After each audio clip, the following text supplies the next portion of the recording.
Just how dry our conditions are here. It's going to take a lot for us to even heal from that alone, much less a fire.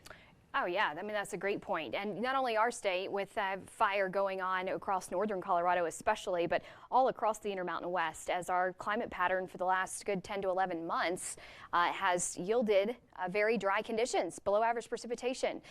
We knew that was the season we were going into for below average precip for the winter of 2019-2020, and unfortunately it came to fruition. That fire right now, again, just in western El Paso County, winds are out of the west at about 12 miles per hour, so it certainly could be worse with the winds, but the winds are gusty enough to where it could spread that fire downwind closer into parts of Manitou Springs if they don't get a handle on that fire very quickly. I know it's very tough for fire personnel to really attack this fire because it's in such a rugged area. The winds will be off and on tonight between 5 and 10 miles per hour. At times a little bit gustier across most of the El Paso County areas, but mostly calm for tomorrow. Very calm, as a matter of fact, so that'll help further mitigate that fire if we're still dealing with it on Friday. Now, I will say what is not helping is the drought. We've got extreme to exceptional drought-stricken conditions across the Central Mountains here locally, moderate to severe. So the dry fuels, unfortunately, only help the fire, which is not a good thing.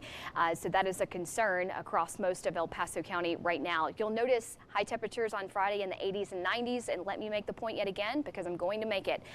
This is an ingredient for high fire danger. It's not just the dry conditions, the windy conditions. Warm temperatures is an ingredient as well.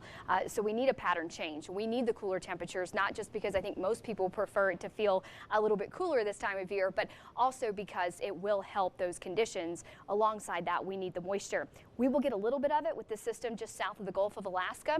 On Friday, it's going to be about 200 miles west of the San Luis or the Sacramento Valley, and then it will continue to swing on shore by Saturday. So the first half of our weekend stays mostly dry.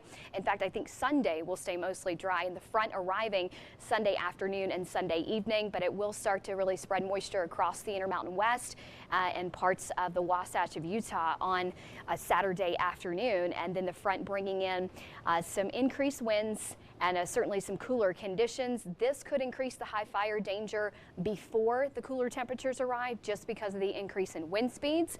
But the moisture is not looking overly abundant, unfortunately. But at least with the cooler temperatures, it will help just a bit into early next week. So it could get a little bit worse before it gets better is kind of the main point. Temperatures will be falling into the 60s for the weekend time frame.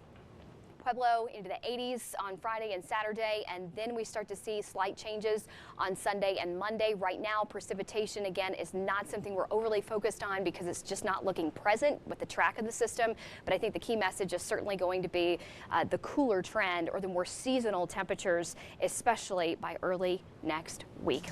We'll be right back. Wake up. What's that sound? Intruder in your home.